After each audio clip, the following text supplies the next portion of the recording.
And then the music we're going to play. What did we decide on? 60-second crush rehab, because dogs help us rehab for stuff.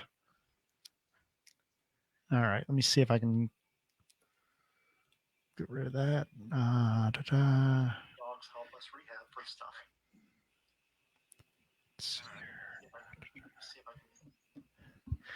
Yes, folks, we are live right now, but we are sharing, so we'll be with you in just a second. I know this is the Facebook part of it where you have to give it a few seconds to go. All right, I'm all yours.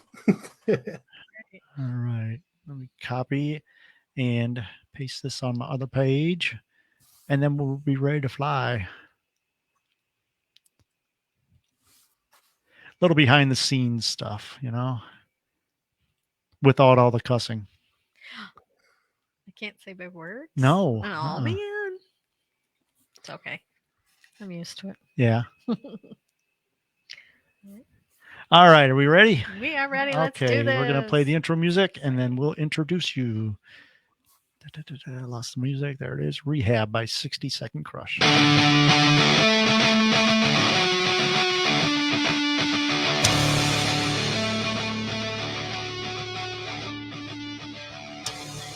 Welcome to the 222 Paranormal Podcast, starring your host, Joe Shortridge, and his lovely sister, me, Shortridge. Hello. Welcome, everybody, back to another fantastic show. I can't hit that high voice anymore. Hello. So it's kind of dull. It's okay. Keep practicing. But with us today, we have a very, very special guest. We're very honored to have him here with us, paranormal investigator and founder of Potographs, which we will find out what that is all about here shortly. Tim Maile. Welcome to the show, Tim. Hey, guys. Thanks for having me. Excited to talk with you guys tonight. And hopefully people are entertained a little bit. Absolutely. I'm excited to get you on.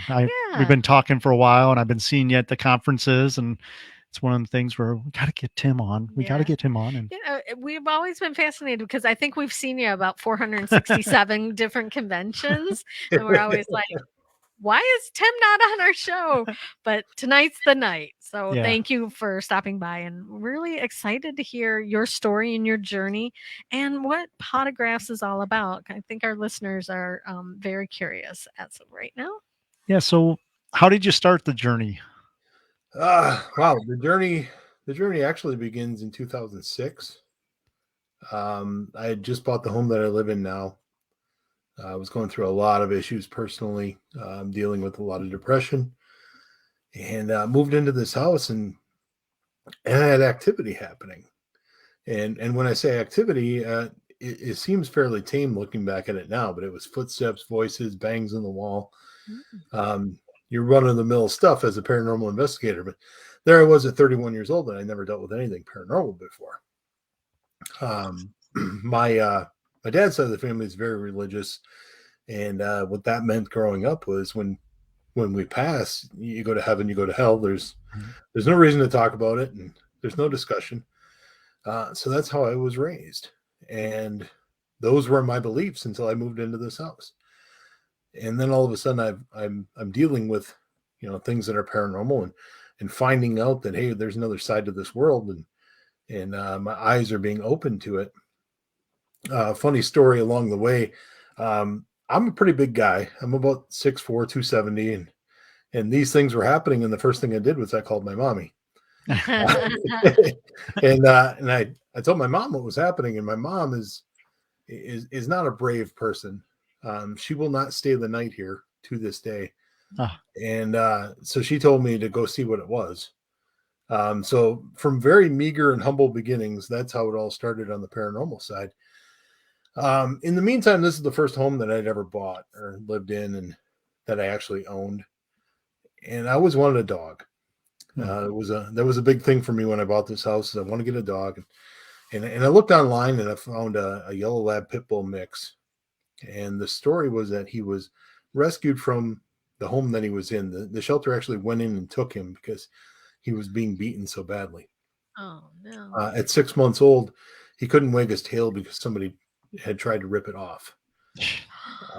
His entire life, he couldn't wag his tail unless he got real excited, and then it would just kind of twitch a little bit. But you knew he was happy when he was able to have that breakthrough.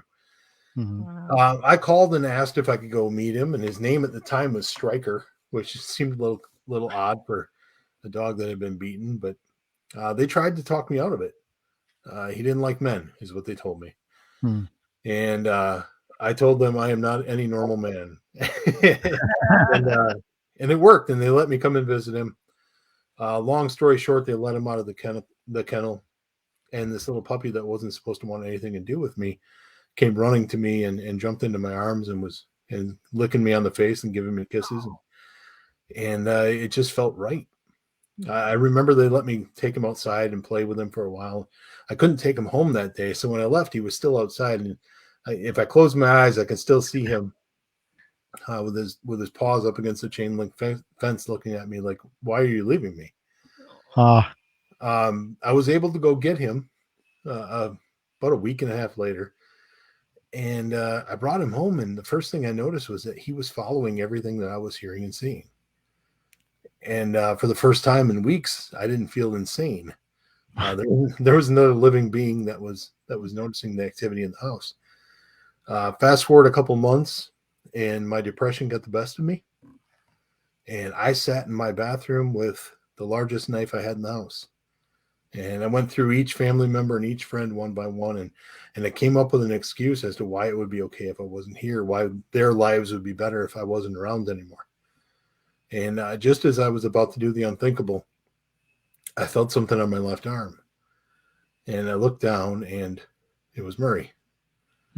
And he was just looking up at me with these beautiful brown eyes. And I remember saying to myself, you selfish son of a bitch. What's he going to do without me? You know, he needed me just as much as I needed him. And it broke me out of it. And from that day forward, we weren't owner and dog. We were father and son. Oh, I love that. And I lived every day to thank him, because how do you thank somebody that saved your life? Yeah. As you said, you've seen me at a few conferences. Mm-hmm. And that all started in like 2012, really picked up in 2013 when the episode of Paranormal Witness I was on came out. And I started to tell my story, and I didn't know how people were going to react to it. It's a little deep for a paranormal conference sometimes. But I think it was really naive, because there were so many people in the audience that needed to hear that message, needed to hear that they could keep fighting and that life can be good someday. They give you this table at the event, and at the time I didn't have anything. I was 4 or 5 years into being a paranormal investigator, and I thought to myself, there's got to be something that I can do that's good with this table. So came up with the idea for photographs for Pooches. In the beginning, it was just photos of Murray and I that he was photographing, and I was personalizing them at the events. And there was $10, and all the money that we raised would go to a shelter in the area of the event. And the first event we did, we raised a whole $10. Wow. And gradually it picked up speed, though. We would raise a couple $100 here, a couple $100 there. We would incorporate t-shirts, and now we got sweatshirts, and then eventually exclusive events where we would run an investigation and a mini Paracon, and all of the ticket sales, minus expenses, would go to the shelter in the area. And from meager beginnings and really no concrete goal as far as money, here we are, almost 9 years later. And this past March, we raised over $13,000 at one event. At one event? Yeah. At one event. Wow. And, that's amazing. Yeah, it was emotional. And and here we are now, just over $72,000 raised overall. And the goal next year is we're going to try to get over $100,000 total. And we've done what we set out to do. We've created a legacy for Murray. Through his name and his likeness, we've been able to raise so much money for shelters around the country. And the paranormal field has kind of wrapped its arms around this and said, hey, we're not going to let this fail. And, there's a lot of great folks in the field that have really gotten behind this and made it succeed. And the biggest word for me is grateful. Yeah. I'm just so grateful for the opportunity. And I've said before in interviews like this that the paranormal field has given me far more than I will ever be able to repay it. So the least I can do is be somebody that people can look at and go, hey, he does a good job at this. Yeah. And he's a halfway decent guy. And, I know when I got mainly into the paranormal field and going to conventions, I didn't know exactly what type of people we were going to run into, but you'll find after going to so many of these conventions, almost 99.999% of the people you meet are some of the nicest people in the world. Yeah. Everybody is happy to meet you. Everybody's willing to tell their stories. And, you think, well, the paranormal, they deal with death and they deal with the afterlife and that. And it's much more than that. They deal with life a lot more than death. Sure. And like your cause, people are so willing to give into that because they can see that it's a good cause. It's something that's making a difference. And I'm just blown away about all the good all the good words that we've heard about you and your photographs. Well, I appreciate the kind words. Believe it or not, there are people out there that don't like me. And that's fine. You can't make everybody love you. But yeah, there are fantastic people in this field. And like you said, 99.9%. And even that 0.01 percentage, they out themselves as not good people pretty early, and then they're gone. Yeah. Not too far afterwards. So it's a fantastic field, a great group of people. And I get to go to these events, and it's like seeing family all the time. Yeah. And then you feel bad at the end of the weekend because you haven't had a chance to talk to everybody you wanted to, and the weekend gets away from you. But my friend Rosa is in the chat room, and she's being a pain in the rear, which is no, she's a great supporter of Photographs for Pooches too, and I love her, and certainly am very happy every time that she comes to an event or supports an event any way she can. Mm-hmm. Well, we've been going to conventions for, I don't know, 4 or 5 years now, hot and heavy, outside of, what happened with COVID, not being able to, hold the conventions. But it's like a family reunion, Mm-hmm.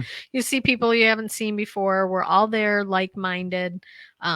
It is a very supportive community. And, people absolutely love pets, right? Like, I think some people treat their pets better than some of their family members, but it's really interesting that you go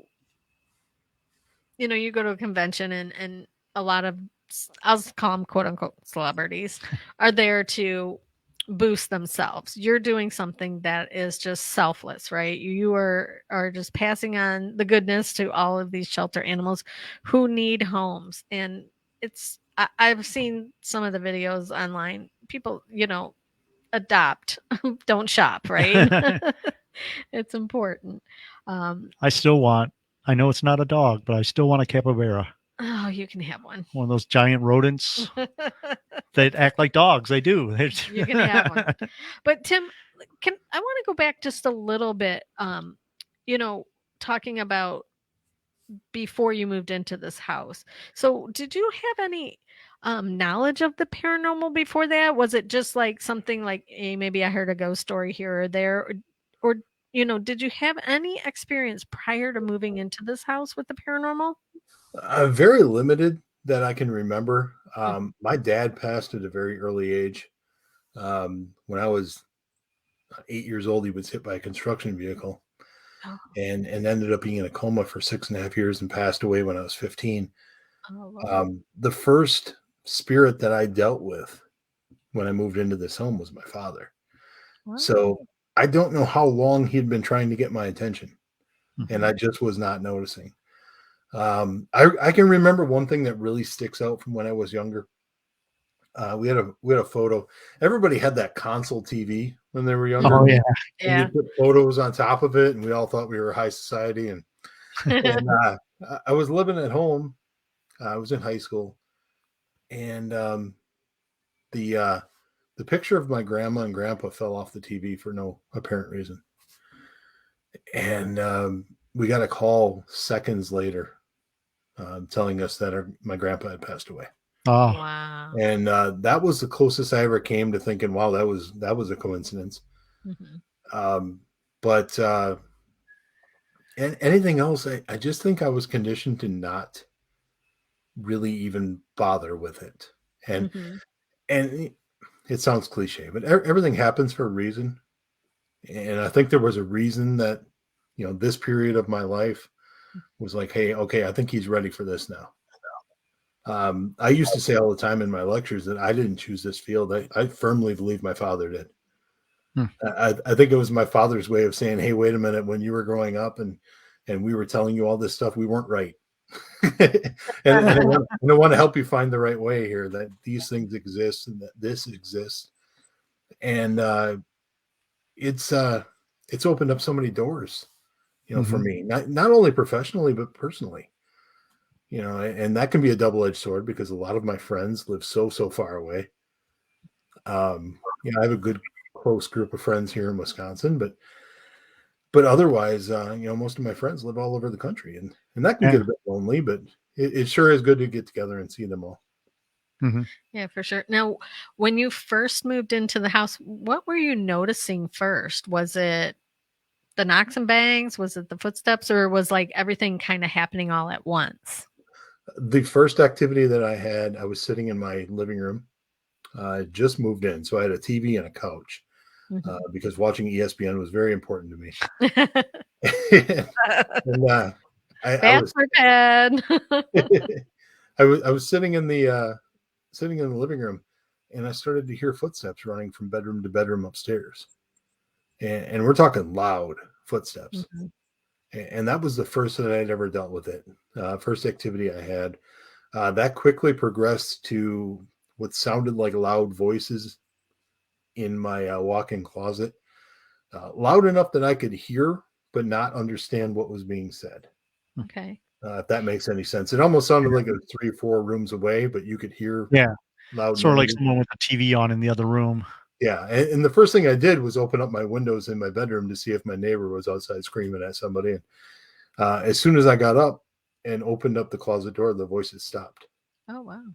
So that was in the beginning. And then I started to get, pounding on the wall, and it just, it kept going like that for a few months. And then it kind of died down. There's a story where I was trying to get Murray to go to bed one night, and he wouldn't come anywhere near me.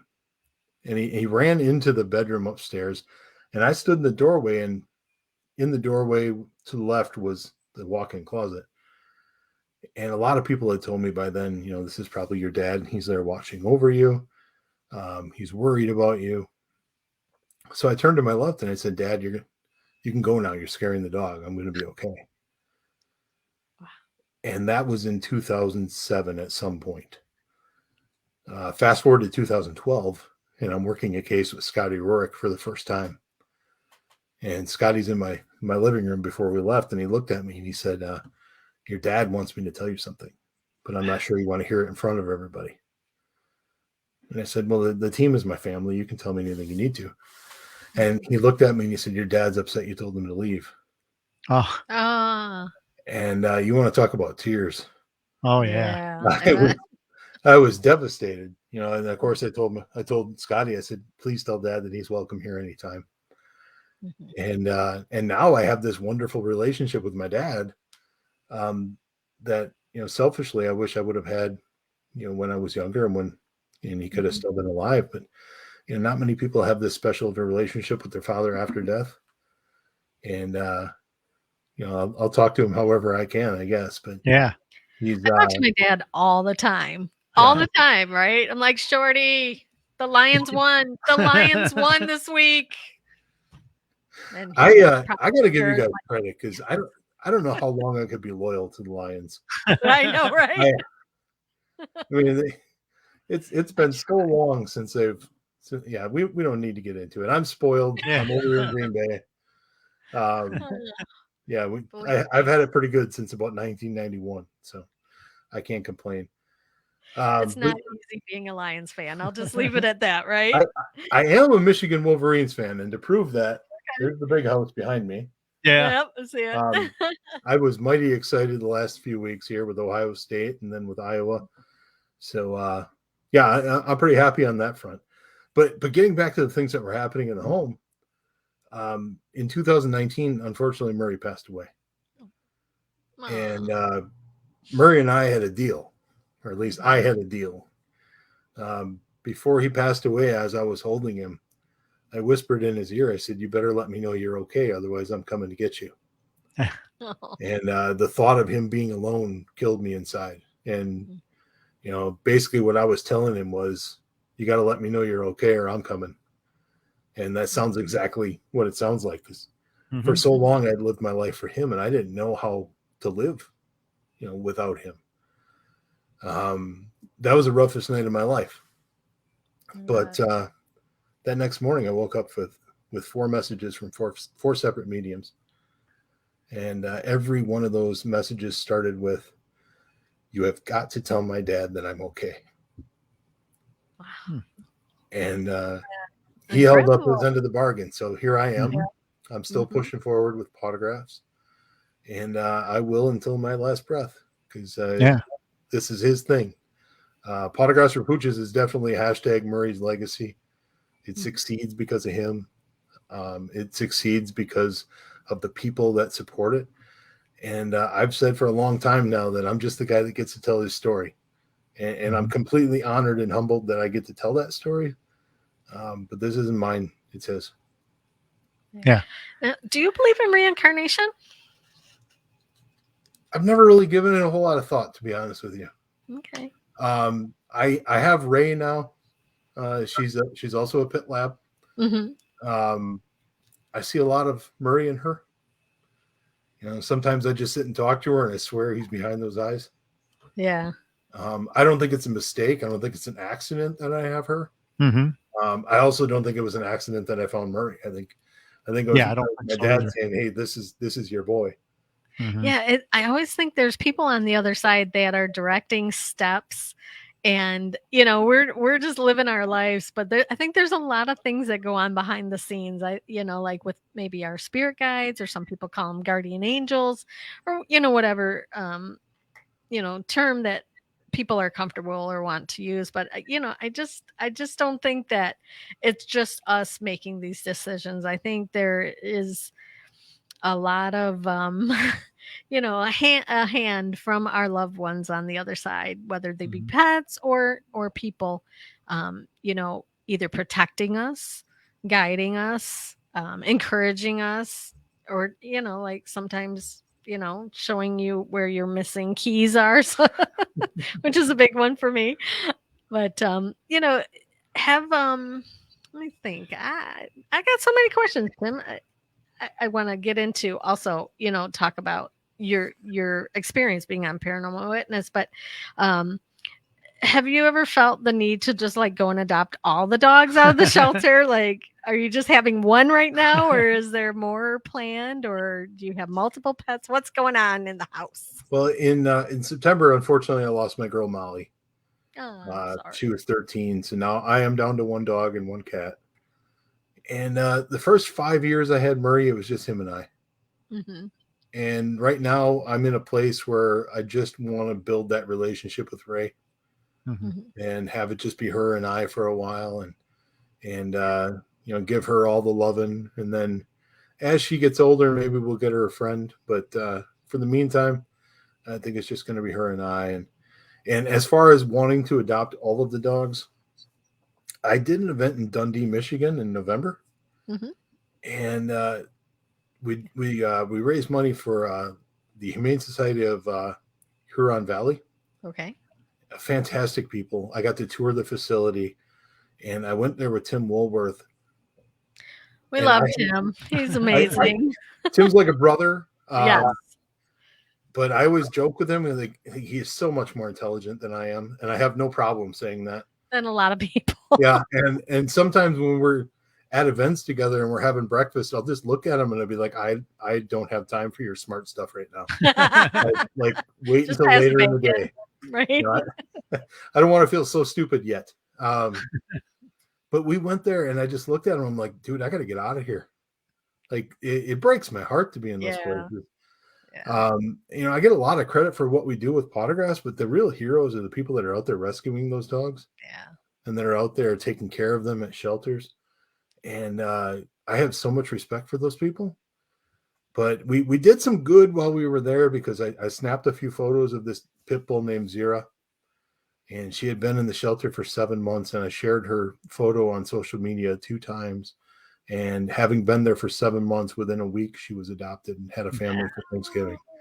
So try to use whatever kind of notoriety I might have for good.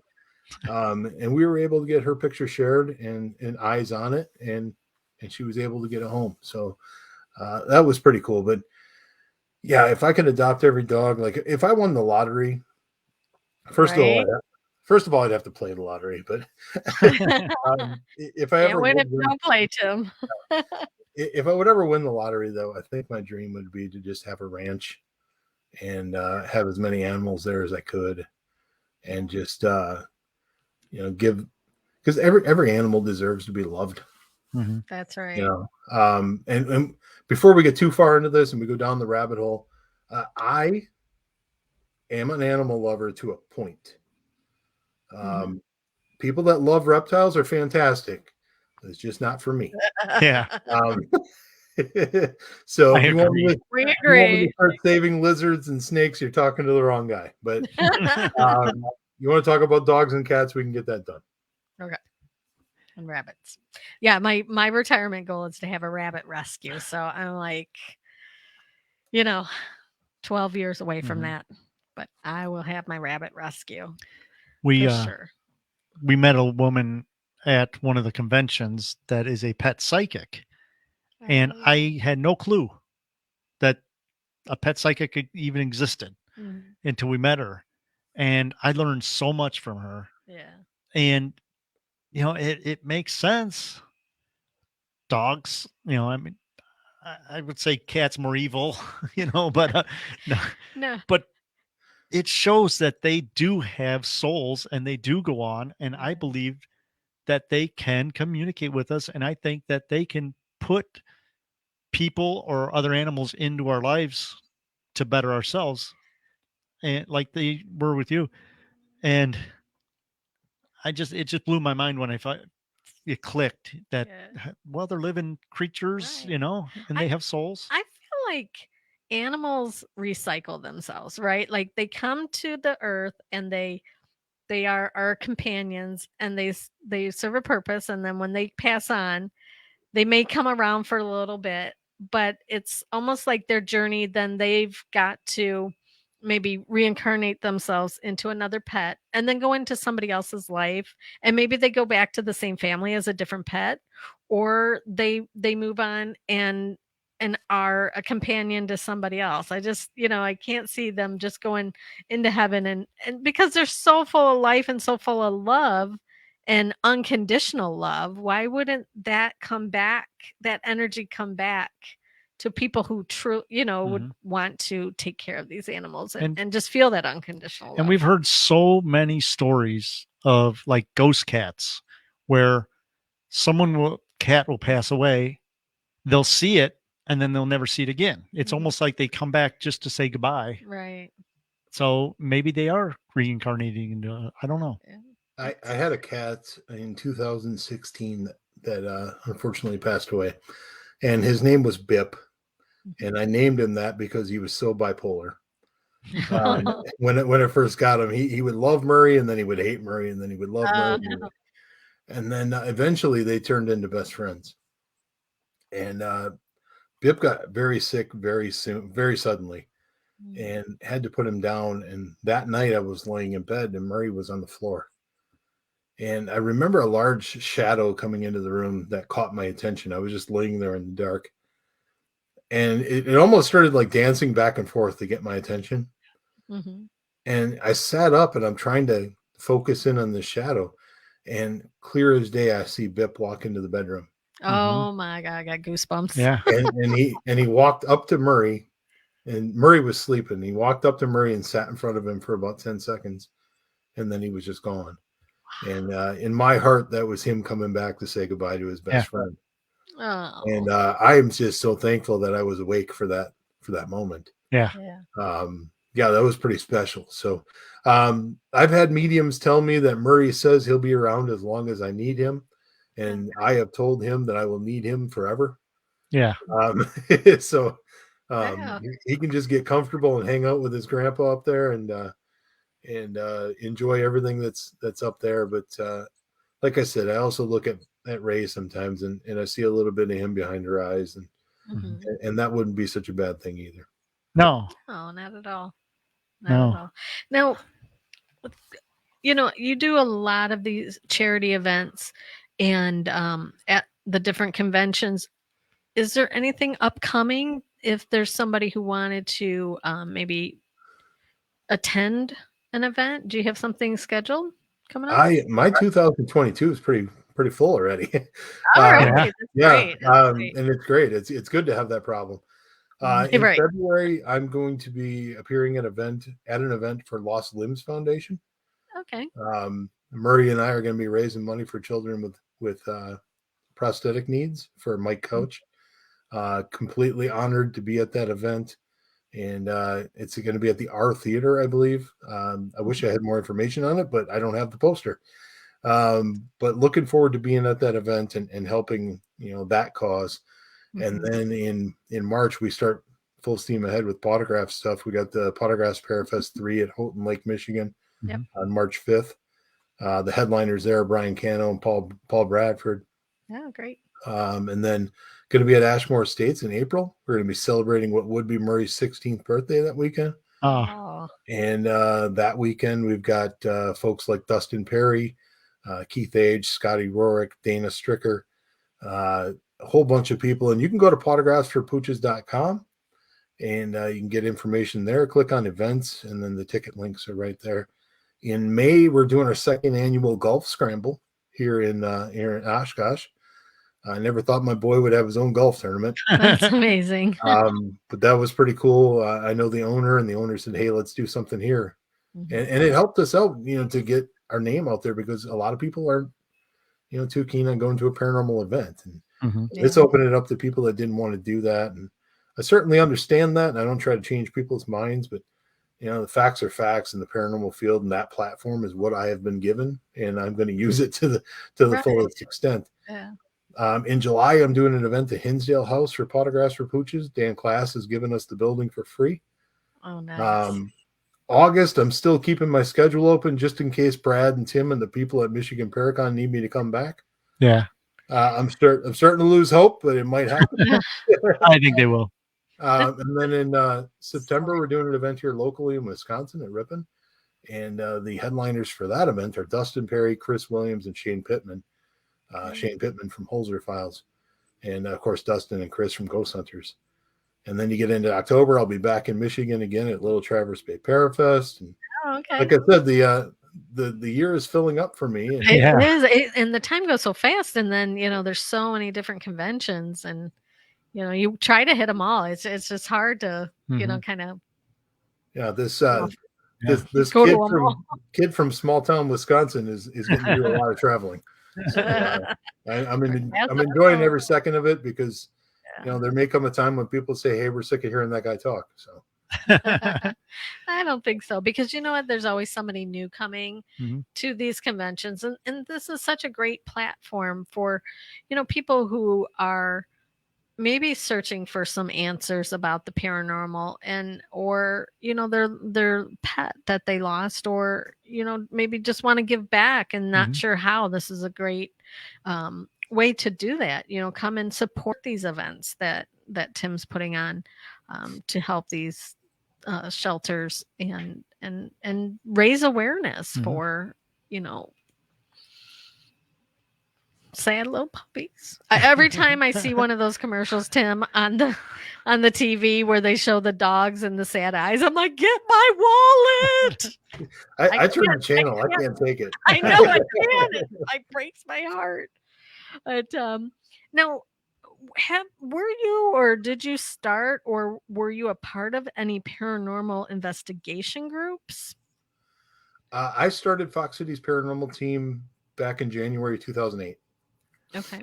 And we're still going strong. Oh, great. We've done over 300 residential cases. Wow. When I was looking for help in my house, I couldn't get anybody to listen to me. Really? And really what it comes down to for me is I want to be there for those folks that aren't getting their emails returned and aren't getting the help that they think they deserve. Yeah. And I just want people to feel comfortable in their own home, because I think we all deserve that. Yeah. So, the work that the team puts into what we do and giving up their weekends for people that they don't know, that makes Todd Arnold and I, Todd runs the team with me. That makes Todd Arnold and I look really good. And it gives us these opportunities to go around the country. Yeah. It gave us the opportunity for that case that ended up on Paranormal Witness. And here we are. It just spirals and good things happen when you put in the work. And I've told people before, they're like, how'd you get to this point where you're doing conventions and you're on TV? And like, I didn't ask for any of it. And that's how we got here. I mean, we did the work, and somebody important noticed and said, hey, wait a minute, we ought to pay attention to these people because they're doing the right thing. And someone on the other side probably guided you to that. Yeah. There's a whole bunch of factors, and I am not I'm not going to sit here and say that I did any of this on my own. I mean, I got a great team of people. I got folks on the other side that are looking out for me. And I got the world's greatest dog ever that's got my back for the rest of my life. So yeah, good things are coming. Yeah. So tell us a little bit about, just because I think people are curious, when they're listening to podcasts or they go to the conventions, see people on the television shows. Tell us a little bit about that process of, like, how does that happen? Are they coming to your place are you going somewhere to, tape your segment? Walk us through that. I mean, you don't have to get in specific if there's anything that you signed an NDA on or anything, but, just we're curious, like, how's that work? That particular case, like I said, we had brought Scotty Rorick in to kind of put the missing pieces of the puzzle together for us and work with us on it. And he was contacted by Raw Entertainment out of England, which at the time was doing Paranormal Witness. I'm not sure who's in charge of it now. And they asked Scotty if he had any residential cases that would be good for the show.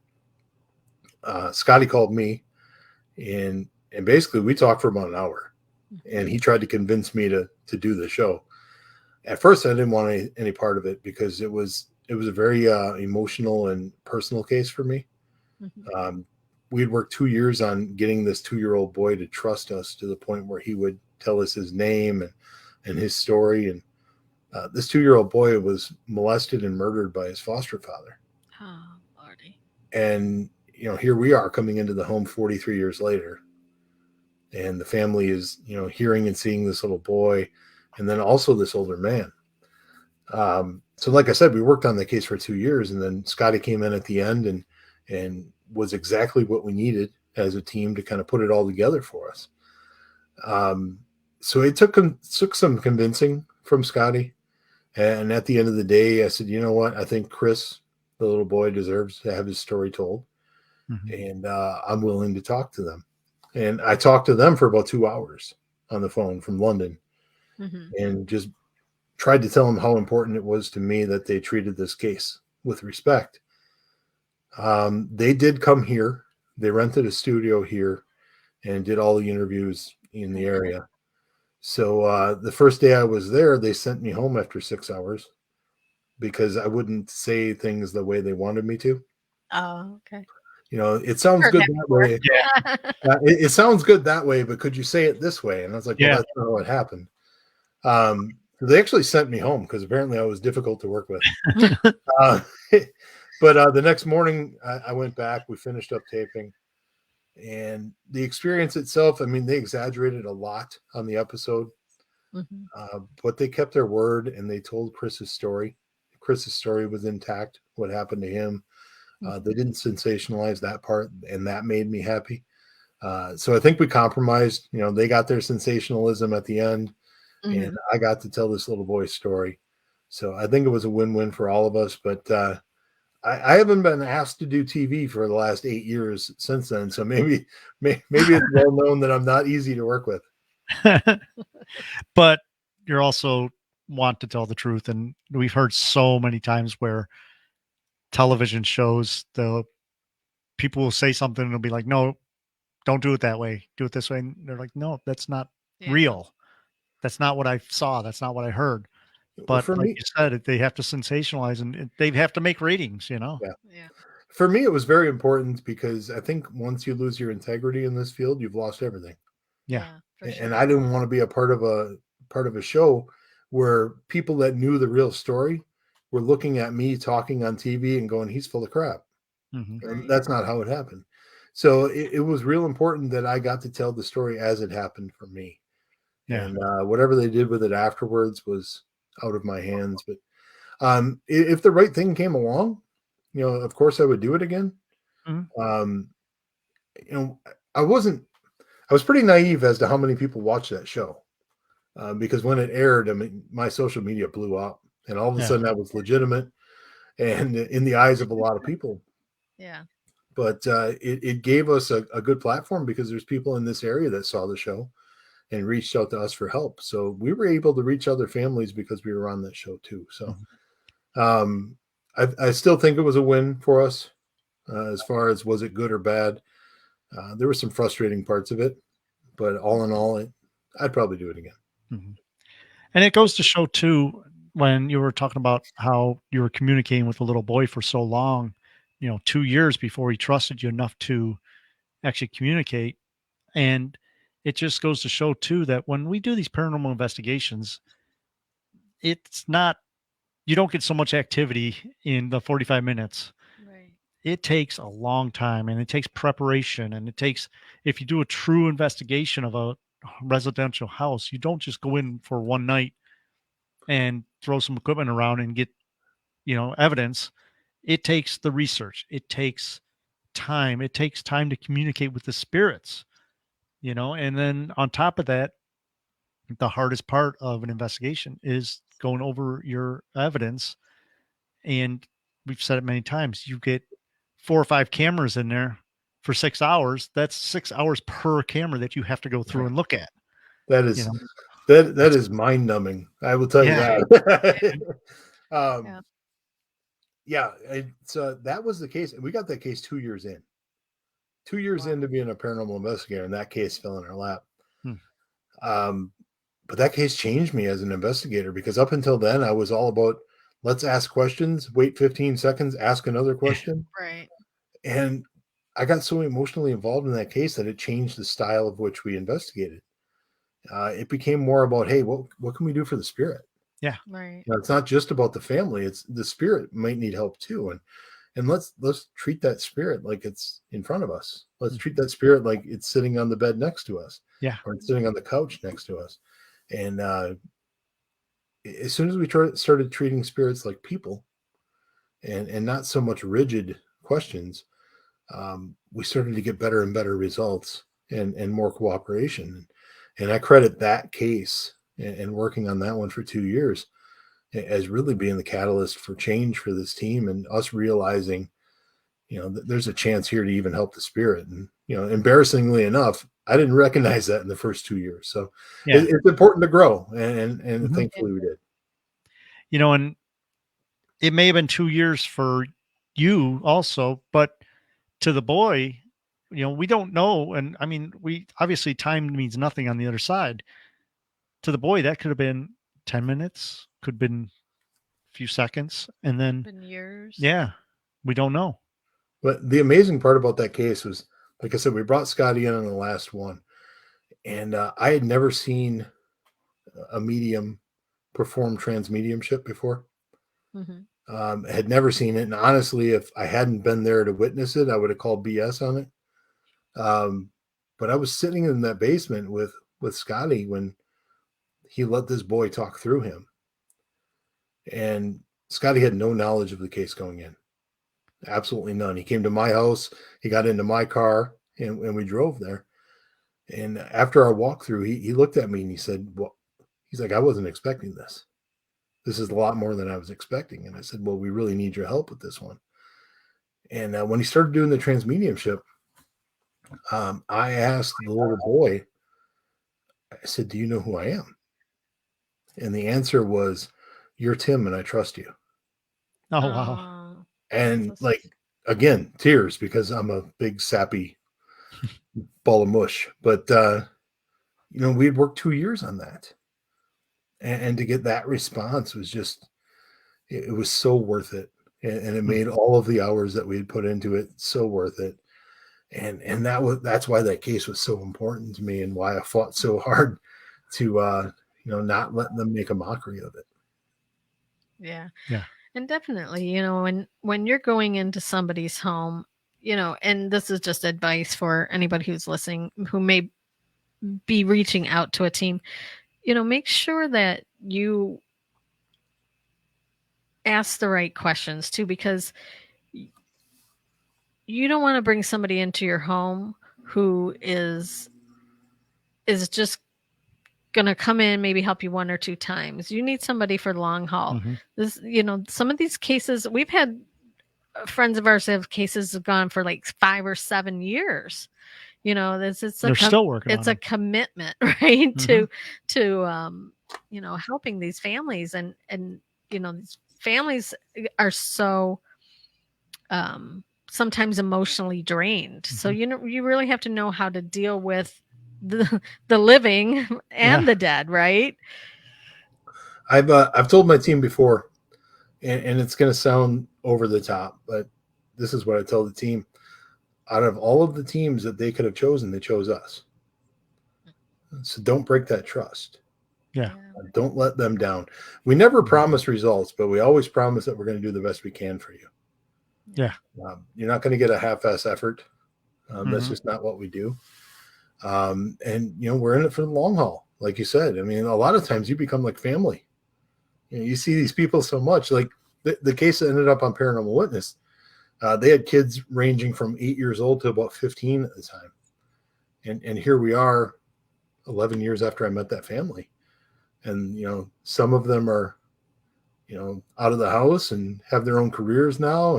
And I remember them as little kids. Yeah. But we've stayed friends and we've stayed in touch. And once you go through something like that together, you can't help but be closer. Yeah, for sure. Have you ever got a call in the middle of the night, like somebody has had a paranormal emergency and just needed you there? I don't have my phone number on the website. The reason for that is because I don't want people to have that phone number unless I've like vetted them and trust them. But I have woken up to 65 separate emails from the same person, and they were all one photo, and with red circles asking me what I saw in the red circle. I hate that. And wait a minute. I gotta bring it out. Yeah, he has. I have it on the table. His orb. I got my orb. So I can just imagine how bad that night would have been if I would have had my phone number on the on the website. But once you're a client, of course you have my phone number. I've gotten calls in the middle of the night from those people, saying, "Hey Tim, I need you to walk me through this. Talk me off the ledge. This is what's happening." And by all means, I'll do that for them because that's what we signed up for. But not right from the beginning. They don't get the phone number right away. It's almost like dating. You gotta check them out first, right? But have you ever had anything from any of your investigations follow you home? Yeah, a few times, and it's always interesting. Most of the time, it's just curiosity, and you just tell them, you ask them to leave, and they will. But I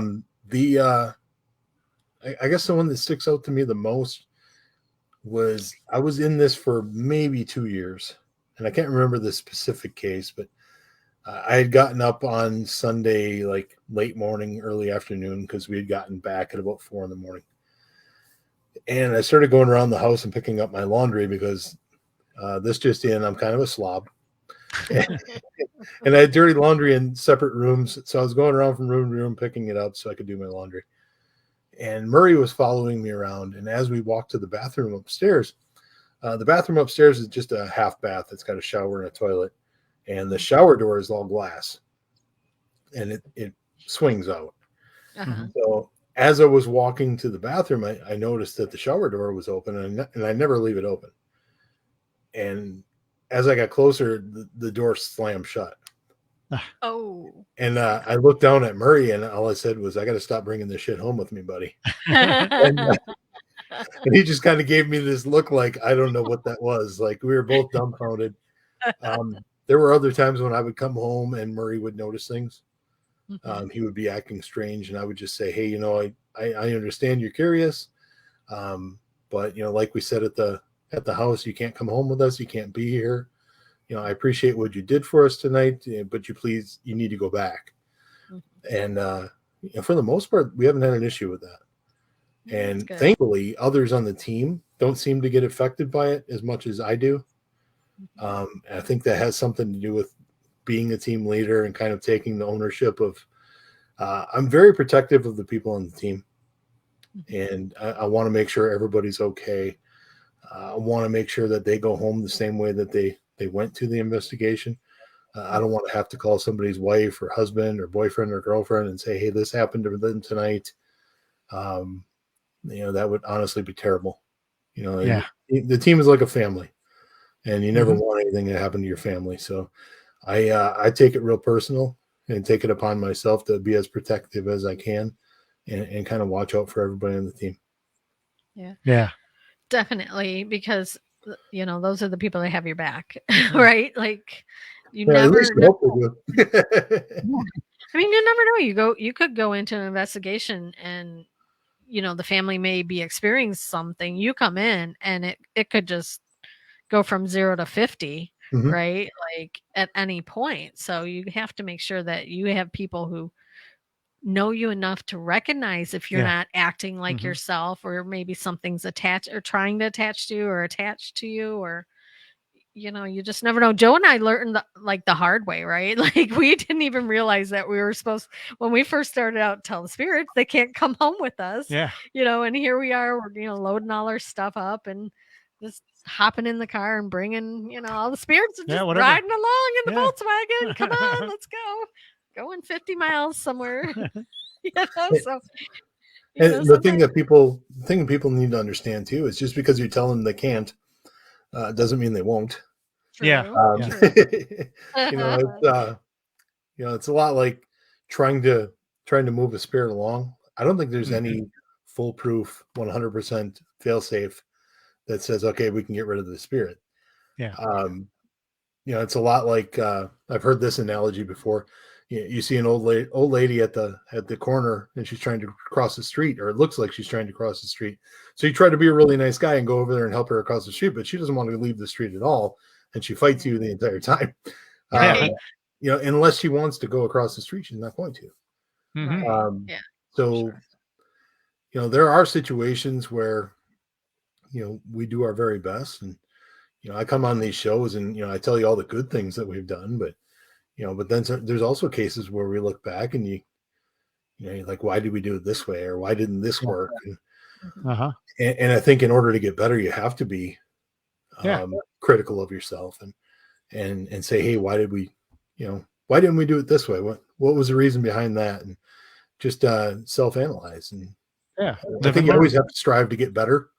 The minute you are complacent and, you know, get too big for your britches is the time that the rest of the field passes you by. Yeah. We've come across that a couple times.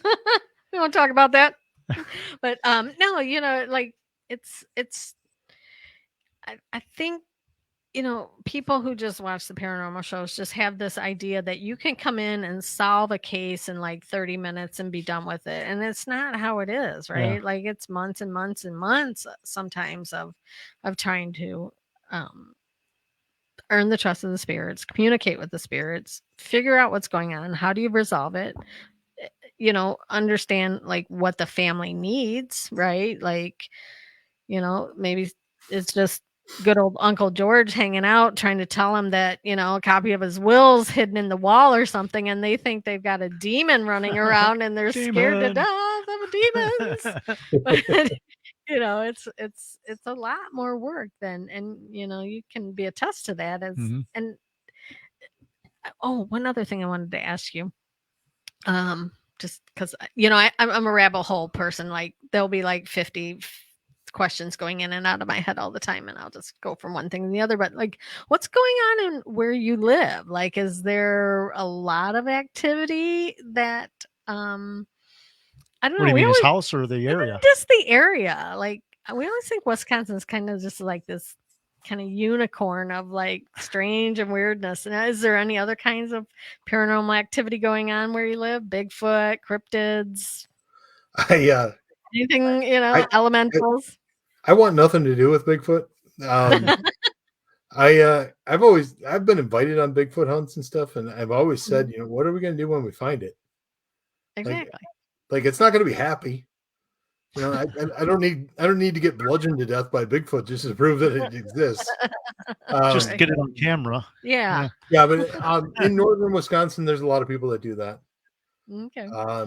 For the most part here, and I answered this question too today. Just somebody at work. Around here in Wisconsin, you hear of two spirits, and they're Al Capone and Ed Gein.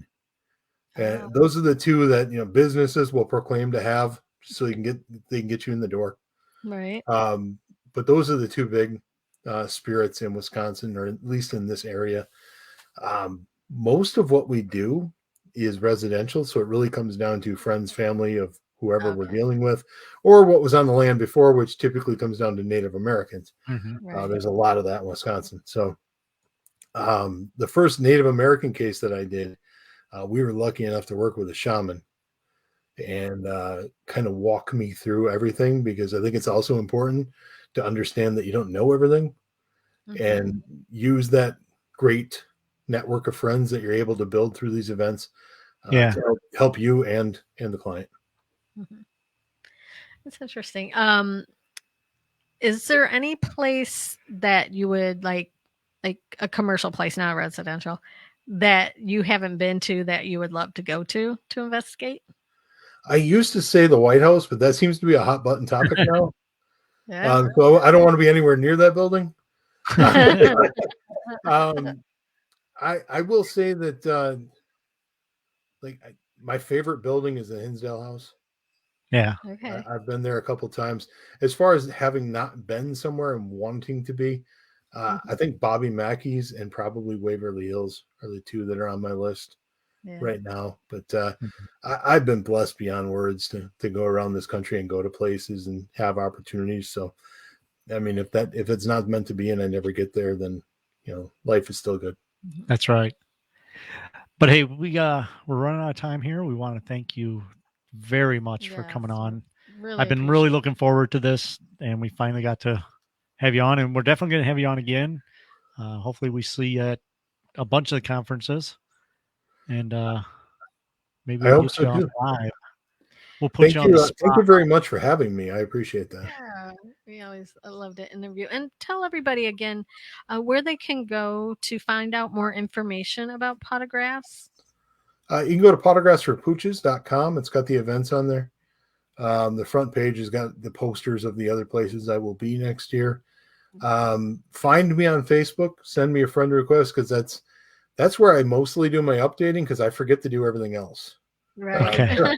So if you go to like the Potographs social media on Facebook or the Fox Cities Paranormal Team social media, you're gonna be like, wow, these guys don't do anything. But in reality, it's usually all on my page, because my brain only works that way. So I have to get better at that. But yeah, by all means, send me a friend request. Get to know me a little bit. Support this if you can, if you feel like it. And again, thank you guys so much. Thank you. Wonderful opportunity. I thank you so much for having me.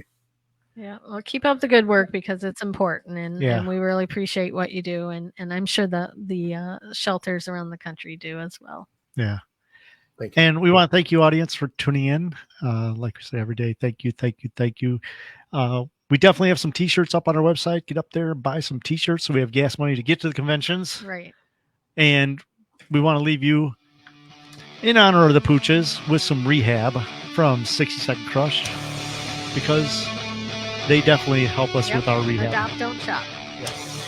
Thanks, everyone. Goodbye. Talk to you next week.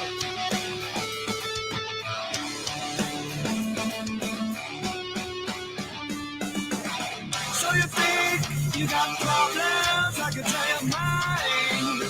You can't seem to get enough, but then you left behind. Boy, if you won't listen, then you got to feel. Believe me, I've been there. That shit's for real. Lost everything you own, living on the street. Look, you're wasting away, so you gotta be. It's self-inflicted, all in your mind. I'm telling you, yeah. And it's real time. All right. The podcast recording is off. We're still live. We want to thank everyone for tuning in and thank everyone for the comments on the side. Yes. And yeah, Tim, like I said before, thanks for coming on. We really look forward to seeing you in person at one of the conventions. We're going to try to get up to the one at Holton Lake. We're still checking on our schedule to see if we can make it to that one or not. But we'll that'd be awesome. We'd love to have you. And of course, Michigan Paracon, we're going to drag you up there if you're not coming. Over to Wisconsin, duct tape you to the car and drive you. For sure. But I want to say thanks to everyone tuning in. We're going to let you guys go. Me and Jen and Tim are going to talk for a few more minutes. Then we're going to let him go so we can go to bed. Right. Sleep is very important. All right. Goodbye, everyone. Bye now.